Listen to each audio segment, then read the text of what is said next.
Hello, welcome to another Looney Tunes review video. If you are new to the channel, make sure you subscribe to follow my journey to review all 1000 classic Looney Tunes shorts and give this video a like as well. So this is a review for Tomcat, and with me today are my good friends Matt Hunter and Manny Cruz, the Toonie Tenor. Say Tom, guys. Fluffer and Fluckatash. You know the tom-tom is a type of drum. It's also a GPS company. Well, I mean, they didn't have GPS back in the pioneer days and the Wild West days and covered wagons. They probably could have used GPS, but they don't have that. Of course, just a few bits of info to get underway. So, as mentioned, it's Tomcat, released on the 27th of June, 1953. It had a Blue Ribbon reissue sometime in 1962. It's the 683rd in the series, and it's directed by Friz Freleng. I'm currently using a film print, as there's no official restoration for this short. The person who did the scan of this film print is aware I'm using it for these reviews. He's happy for me to do so, but I don't want to mention who it is at his request. But in case you haven't seen this one, and unless you were around in the 90s watching Nickelodeon showing, you probably haven't seen this one, and I can't show it to you here due to copyright on YouTube, but essentially, Granny and Tweety are going on a trip across the prairie where they are attacked by a whole bunch of Native American Sylvester variants. So this is kind of like multiverse before the whole Marvel thing started. It's into the Sylvesterverse. Exactly. And despite the name, there is no Tom of Tom and Jerry. This is not a Tom and Jerry short, okay? Aww. No, tom is a kind of drum. It was a Native American drum, and the reason it was called that is because it makes a sound like tom, tom, tom, tom, tom, tom, tom, tom, tom, tom. And so that's how it got the name.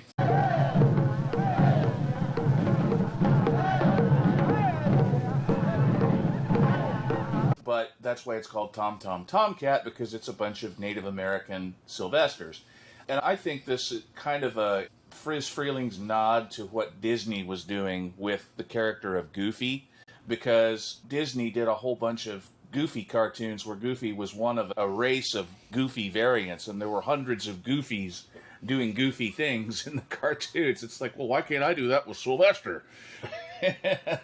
I think he does that just for both economic as well as just it's a funny idea. But all these cats, including the cats, by the way, that are serving as horses, and I don't know how that works, like how the hierarchy of Sylvester beings is. Like there's cat horses that are a step below cats. I don't know. But yeah. I remember seeing this on Nickelodeon when I was a kid, and I thought it was actually just delightfully weird.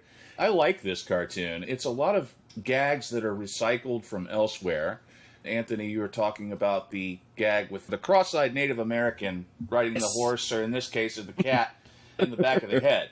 And you can go through the list of cartoons that was used in. Oh, yes. There's like so many different reused bits of animation. I mean, Friz Freleng reusing stuff? Get out of here. That never happens. No way. Not that it's a big deal. No one binge-watch these things anyway, so we're just making fun here. But yeah, you've got the gift-wrapped gag involving the plunger.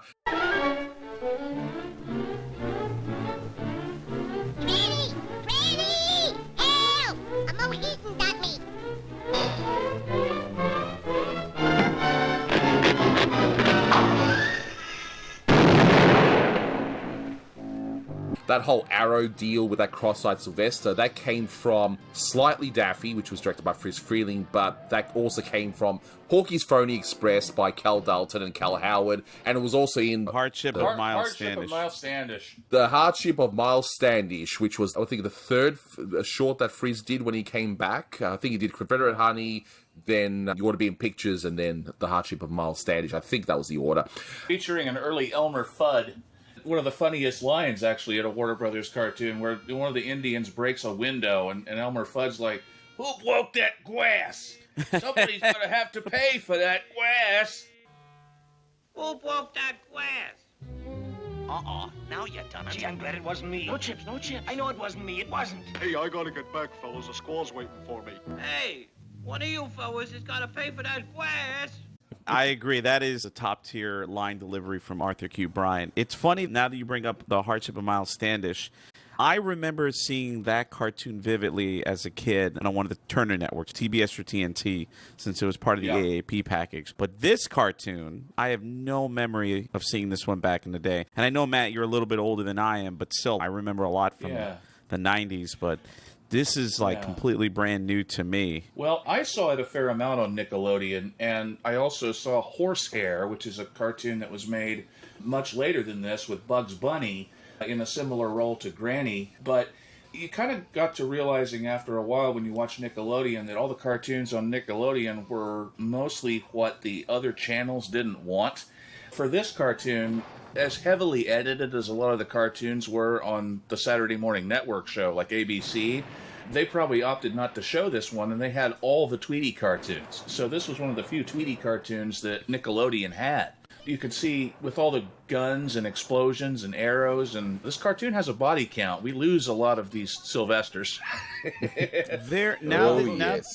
Now that you mention that, maybe you guys can corroborate this or not, but there's a video on YouTube that I really like called Knickknacks.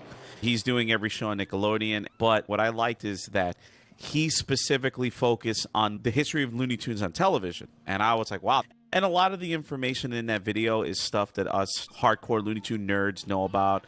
The Sunset Package, AAP, blah, blah, blah, so on and so forth. But what you were saying just now with pretty much Nickelodeon got the rejects. And in the video, Greg mentioned something that Warner's had the two packages. They had the top tier package, which was mainly shorts from the late 40s to the early 60s. You know, the big hitters, Duck Amuck, What's Hopper Doc, Bully for Bugs. And that was featured on CBS or ABC in the Bugs Bunny Show, the Roadrunner Show, things of that nature. Because it's a broadcast channel. It's shown all throughout the United States. And then they had a secondary package that focused on the stuff from the Sunset Package, you know, Bosco, Buddy, the Black and White Porkies, and the Seven Arts and the Patty shorts. And I was always wondering, was that like an official thing? And I was always wondering, was that like an official decree, or maybe not decree? It sounds like, I demand you not... No, not like that. They started shuffling them around in the early 90s. There were actually 3 packages, technically. There was the AAP one, too. Package. The AAP was always AAP, and then eventually Turner acquired that. Yeah. And so that was always on the Turner, and then Turner actually syndicated that to local channels as well. So that was the AAP, the pre-1948 package. And then you had the top tier package that was always on the Saturday morning network shows. And then there was kind of a third package. It was called Merry Melodies, pretty much wherever it showed up, but it was just it was kind of a mix of just different cartoons from both packages, I think. But there were essentially 3 packages in the 90s, 4 if you count the AAP package. And the kind of middle tier package and the ABC network package shuffled a bit in the 90s, and so all of a sudden on Nickelodeon you started seeing some better stuff.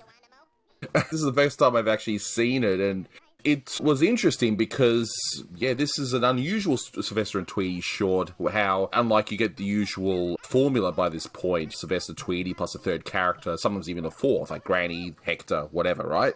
But here, it's just Tweety and Granny, they're just going on a trip across the prairie, and all of a sudden we see one of Sylvester's, I guess Sylvester Prime, maybe we can call him, I don't know which one's,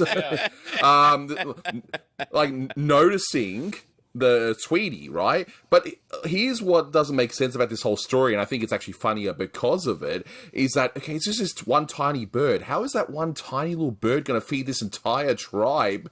And look how happy everyone is. You got this whole sequence, everyone's dancing and just going absolutely nuts. Yes, we're going to get a bird. And it's just this one tiny bird. Why? See, now you got me thinking right here. Now that you said Sylvester Prime, now I'm curious, and talking about the bloodshed that occurred in this cartoon, but makes me think of a 2009 made-for-TV movie, Turtles Forever. It's the multiverse going on, and they travel to Turtle Prime, which is the 1984 Mirage comic. And spoilers, but the ending of the movie, the Shredder from the 2003 show travels to Turtle Prime and tries to kill the original comic Turtles, and pretty much the entire Turtleverse is going to collapse upon itself. So you're telling me that at the end of the cartoon, the Sylvester and Tweetyverse doesn't collapse upon itself? Because I'm pretty sure that Sylvester Prime was shot by an arrow or a gun at one point in this cartoon. Yeah, I don't know. Let the theories run rampant. That's what the comment section is there for. I hope to get lots of theories on this one. But And somebody in big letters is going to be like, "Damn it, Manny made another turtle reference. Can't we go one day?" exactly. Just wait till the Simpsons stuff comes out. Your attention, please. There you go. There you go. Oh, Teenage Mutant Ninja Putty Cat. There we are. I thought putty turtle. And speaking of that, good segue, I like how Tweety doesn't say I taught it to a putty tat, but in this case, it's a smoke signal. I taught it to a Tweety bird, which I thought was an interesting little twist on it. I have to say, I love the scene where they're celebrating over this tiny bird, again, which is ridiculous, but whatever. The timing of Frizz and the music in that scene, it's done so well. It's very economical too. In fact, this whole short is economical. So much repeated bits. Not just repeated gags, but just repeated bits of animation. You can see, like, when Granny's shooting, they keep reusing that, and the dancing sequences, they just kept reusing stuff. But it works. I thought it was pretty good. Yeah. Well, again, you're only supposed to see these cartoons once in a theater and be done with it, and they didn't really have the foresight that these would be seen over and over again, back to back, forever. They didn't have the concept of that, so as economical as they could be, that made the producers happy. Exactly. And one thing I do wonder, because it's not noted in Keith Scott's Cartoon Voices book, which we all know, Bea Benaderet is Granny and everything else is Mel Blanc, right? But you do hear Native American sounds when they're in the tribe.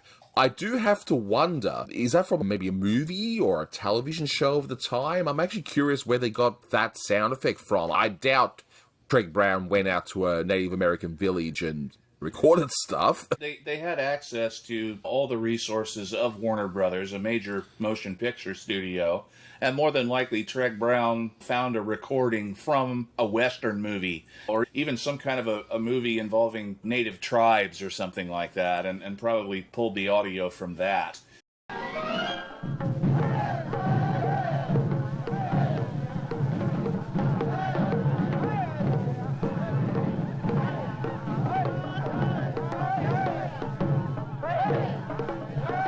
Yeah, probably some B-roll or something that was lying around in the studio. Yeah, and you think, I mean, even with this cartoon, we look at it now in a more culturally enlightened time. We think that the Native American stereotypes are kind of frowned upon these days, but really what they are is they're a stereotype of a stereotype. Because back in the 50s, Western movies were very, very popular, and they all involved cowboys and Indians and these stereotypical Native American portrayals where they had extras by the hundreds dressed in Native American garb. The idea of the pioneers and the cowboys versus the Indians, and it was a whole Hollywood stereotype that they're playing up on here like they did in dozens of other cartoons. I don't think it was meant as a cultural slam against surviving Native American tribes or anything like that. It's just a film genre parody. As much as, say, Duck Dodgers was of the Buck Rogers and B movies that dealt with space aliens and the like. It's a parody of a parody, basically. Exactly. And here, it's done in a way where, because they're all cats and such, you can actually watch this one more easier than some of the other more blatant stereotypes. Here, they're just all the multiverse of Sylvesters. With The Sylvesterverse. Yeah. The Sylvesterverse. That's the one. That's the one. So we get to the point where, okay, they want to get this little bird. I don't know what they're going to do with Granny. They just want the bird, pretty much. So they chase after Granny, and again, they keep reusing that same shot of them approaching Granny and Tweety, and they end up in a fort. But again, you pointed out this already. How does the hierarchy work with these cat horse things? Like, I'm like, what is this? You mentioned it before with Disney. Goofy and Pluto both exist, and clearly one is an anthropomorphic dog, and the other one is just a normal dog. So probably along the same around the same vein of that. Anthony, do you chalk this up as a moment of, I hope somebody got fired for that blunder? There's that, and another one, of course. Oh, I've wasted my life. That's what we do every time we record, but that goes without saying. Of course. 100%. So the story starts proper, and I know this is more of just like a Black Cat gag type short where things just happen. There's no real story to speak of. It's just Granny and Tweety defending themselves in this fort. really. But we do see the scene where the whole 10 Little Indians gag, and that's been done before in Slightly Daffy and Scalp Trouble by Clampett. And it'll be reused again later on in Horsehair, where you see Bugs Bunny killing Native Americans in cold blood. Here, Granny's killing Native Americans in cold blood, and Tweety is all cheerful and bright and singing all about it. 1 widow, 2 widow, 3 widow Indians. 4 widow, 5 widow, 6 widow Indians. 7 widow, 8 widow, 9 widow Indians. 10 little Indian boys. 1 little, 2 little, 3 little Indians. 4 little, 5 little, 6 little Indians. 7 little, 8 little, 9 little Indians. 10 little Indian boys.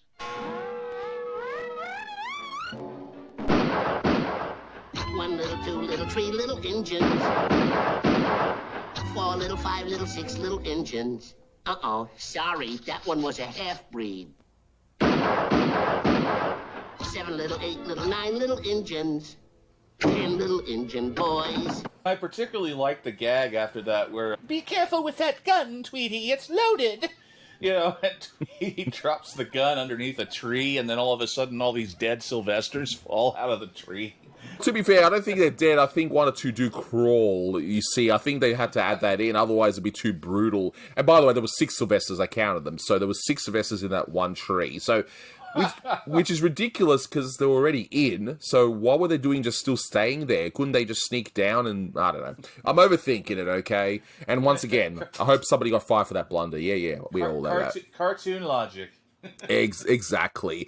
But the timing of the 10 Little Indians gag is actually quite good, especially with the 10th one, where he's a lucky one. He just gets knocked on the head with the mallet, so he's a fortunate one. He just gets a concussion and dies later on from concussion-related injuries. So, you know, he's a lucky one. He got to live a little bit longer.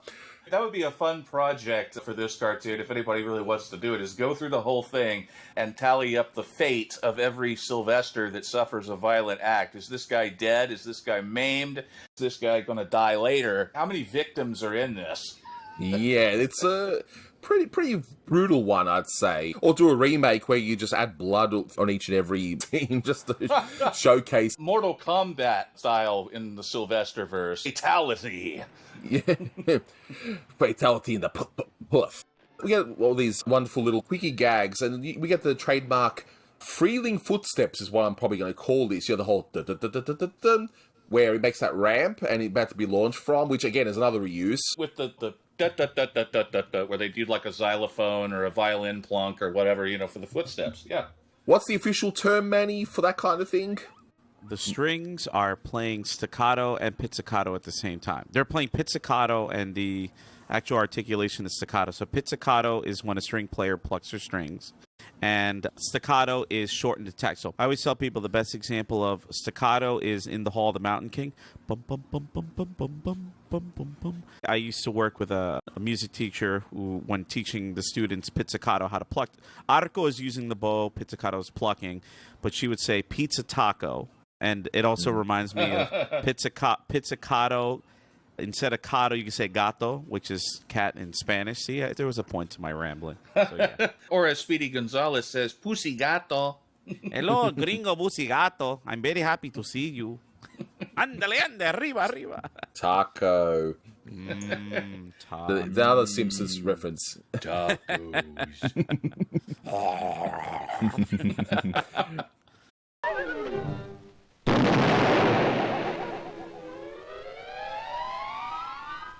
So, yeah, we get a whole bunch of gags, which I'll be showcasing throughout this review anyway, and they're pretty self-explanatory. I don't think we need to really get into them in depth or anything, otherwise we'll be here forever. But I do like the ending gag where, looking at Tweety and Granny disguising themselves as this ridiculous, like... That's hilarious, yes. Where Like, why? Granny puts on a blanket and uses Tweety as the head of the costume, and he's like, Sylvester, or one of them comes up and he's like, hey, Flittin' Bull, you got a match? Yeah. At one point, there was another, I guess, Sylvester variant, and this one's a tribal leader of sorts, reigning the puss. And he gets sculpted. He's like, you got any more bright ideas? Yeah, of course. Again, these are all very quickie gags, but they're pretty good still, despite the stereotypes and all that stuff. But we hear a reference later on to Sitting Bull and Geronimo, who were real Native Americans, which I'm not going to get into here because I've already done that numerous times in these reviews. But damn, that disguise, it does get me thinking, again, cartoon logic. Can Granny understand when Tweety's talking or not? Like, does Granny think it's just a normal bird? What was the idea here that if she thinks it's a normal bird, that Tweety's just going to tweet or something? I'm a little confused. Or like, does John Arbuckle understand Garfield's thought balloons? Do we ever explain that? Exactly, and that's why you got to look at the strip Garfield without Garfield. That's a masterpiece, so fantastic. But I do have a challenge for people watching this review, and I'll have a screenshot of this, one bit. I want you to count for me how many Sylvester variants are in that powder room, okay? Because I'm genuinely curious to know what again, there's so much bloodshed in this one. I mean, how many have gotten killed in that one scene alone? It's just, wow. Hey, Sitting Bull, you got a match? It's dark in there. Here you are, Geronimo.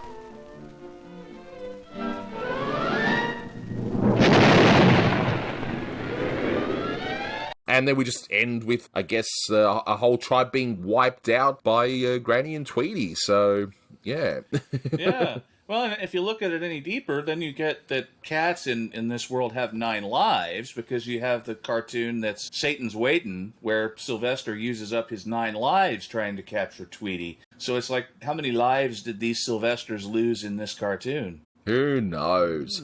Who knows? Now, we'll go through some of the music, Manny, but I heard rumors that these are all Native American themed music that they use in this short. I don't know, just a hunch. Sure. Well, yeah. Sure, why not? Sure, why not? I mean, I did the commentary for one of the Censored 11 for Clean Pastures, and I was reading excerpts from Daniel Goldmark's book, Tunes for Tunes. One of the points he brought up was that the music is invoking the mood of the particular group. In this case, this music is invoking quote-unquote stereotypical or traditional Native American music, but it was actually not written by Native Americans. So do with that what you will, but I guess it's my segue for it's time for Manny's Music Time with music to review for you today. Bump, double time. All right, so obviously the cartoon starts off with the Merry Melodies theme, Merrily We Roll Along, and it goes into Sundance. Which I was like trying to remember, what's the name of that song that you always hear like in a Native American scene? And yep, starts off with the Sun theme, which was composed by Leo Friedman in 1903. So you hear that, and you hear that one throughout the cartoon.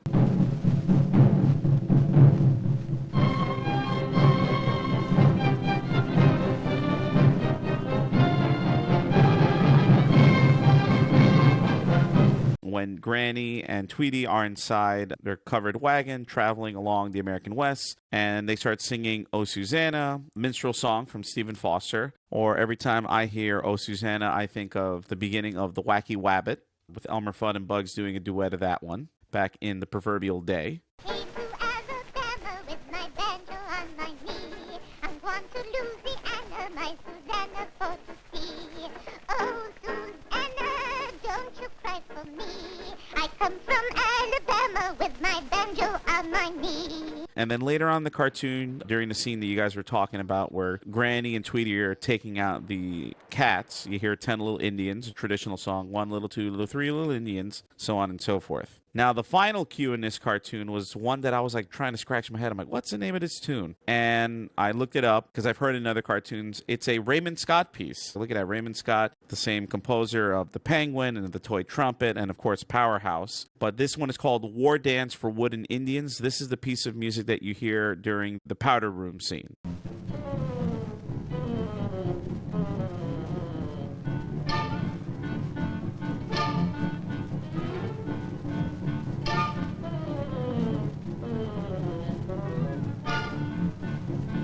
And yeah, that's it for the cues.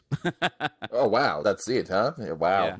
Yeah. I mentioned it in a previous commentary, but one of these days is one of my goals. I would love to go and look at the original cue sheets, because there are some that are available online. I know that Looney Tunes Wikipedia has it on there, some of the actual cue sheets. And I know that in Daniel Goldmark's book, they have an example, I think the cue sheet of Bugs Bunny Rides Again, because the ones that I have access to only talk about the pieces of music that were not written by Stalling. Or if a piece of music is repeated in the cartoon, they don't want to write it over and over again. But that's something I'd like to see, because I am that kind of person that I want to see, like, oh, it had Sundance, and it went to Otsuzanda, then it went back to Sundance, and so on and so forth. And I'd like to see those details, as well as maybe some of the names of the original cues that Stalling wrote himself. So that's on my bucket list of things to do. So in terms of a rating, rating a short like this is kind of difficult because you know that, yeah, there's questionable elements here, not really acceptable today and all that stuff, but I did find myself laughing, and probably more inspired of the cartoon because we're thinking of the whole multiverse Sylvester thingies, and, you know, some of these design variants as well. Some of them look like the Sylvester's friends from later on, like in The Last Hungry Cat and all that, you know, those other cats that you see in those scenes. So some of those variants look like that, so it's interesting to see. Look, this one gets, I don't know, 8 out of 10. It's not particularly memorable. It's just a lot of fast-paced gag with a simple premise, and that's it. But I'm scoring it that little bit higher because of all those ridiculous Sylvesters, and of course those horse cats. Gotta love those. I'd say same, 8 out of 10. I think it's funny. It's not particularly remarkable, but it is funny. So 8 out of 10, absolutely. A good one from Friz Freeling. I didn't like it as much as you guys. I thought it was meh. Gasp. I'm going to give this one a 6 out of 10. I wasn't too impressed with it. Gasp. Heaven forbid he has a different opinion. Yes. Oh, no. Well, won't somebody please think of the children? Yeah. But no, fair enough. Look, it wasn't exactly remarkable, but I enjoyed it probably, again, more for the bits and pieces rather than the whole thing. And this really does come across as a quickie by Friz just to meet with the quota, because he probably put a lot more time in a few of the other ones that came out in 53, but that's okay.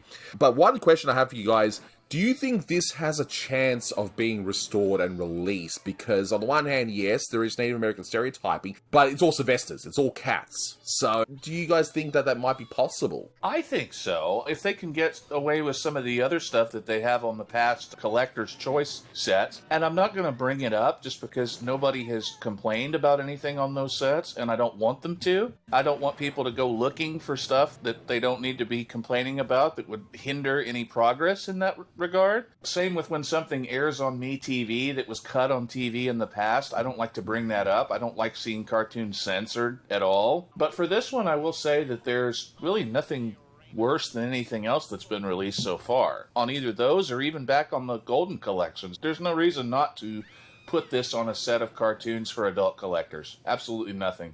I mean, Matt pretty much said exactly everything I was going to say with some of the choices that have been on the Collector's Choice, which, hey, I'm the kind of person that I'd like to see every single theatrical short on physical media. Also, like exactly what Matt said, there's some people in our realm of geekdom that just, I'm trying to think of the nicest way to say it, and I'm also trying to be mindful of our audience, but they don't know how to STFU when it comes to certain elements of our fandom. It's just like less is more. I know this is ironic coming from me who rambles, but don't draw attention to it. Just let it be. And we get to enjoy the benefits of hopefully one day getting all these shorts available. And I wouldn't be surprised this one's showing up on a later disc. Hopefully it is already in the pipeline. We just don't know about it. Yes, totally agree. But I think that'll do it for this one. Thank you so much, guys, for listening. And until next time, take care. Bad old putty tat.